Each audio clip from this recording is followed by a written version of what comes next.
Ada gelombang pemberantasan korupsi yang terjadi akhir-akhir ini di Indonesia, melibatkan sejumlah badan usaha milik negara. Bahkan pelaksanaan korupsinya sudah berjalan dari lama dan dilakukan secara kontinu.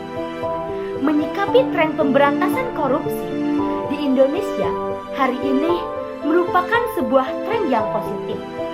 Menurut transparansi.id, tindakan kasus korupsi akan berpengaruh terhadap stabilitas politik, sosial, dan ekonomi, yang pada akhirnya akan mengancam perdamaian, keselamatan, dan keamanan secara luas. Korupsi juga mampu menciptakan lahan sumber bagi kesejahteraan yang terorganisir, terorisme, bahkan perang. Karena impunitas terus terjadi melalui keterlibatan pejabat publik dan penegak hukum yang korup. Banyaknya kasus korupsi yang terungkap pada pemerintahan Prabowo menunjukkan bahwa di pemerintahan dia tidak mentolerir tindakan korupsi. Kemudian menunjukkan bahwa di pemerintahan sebelumnya gagal untuk mengungkap kasus yang baru sekarang terungkap ke publik.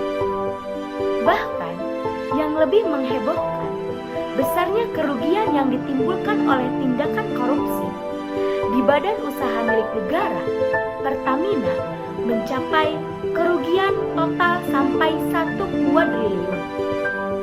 Menggeser besarnya kerugian negara disebabkan oleh PT Timah di angka 300 triliun. Terungkapnya korupsi pada bidang ini membuat netizen terunggah untuk membentuk Liga Korupsi Indonesia. Bahkan salah satu presentral dari Metro TV melakukan satir dengan mengatakan kalau Pertamina berhak masuk ke Liga Champions. Maka dari itu, adanya tren pemberantasan korupsi yang dilakukan pada pemerintahan Prabowo itu sangat baik untuk meningkatkan indeks demokrasi Indonesia. Karena apabila berkaca pada negara tingkat korupsinya rendah, menurut Corruption Perception Index atau CPI tahun 2023 seperti Denmark, Finlandia, Norwegia, Swedia, dan beberapa negara lainnya memperlihatkan kalau negaranya sejahtera secara perekonomian dengan rata-rata pendapatan per kapita yang tinggi.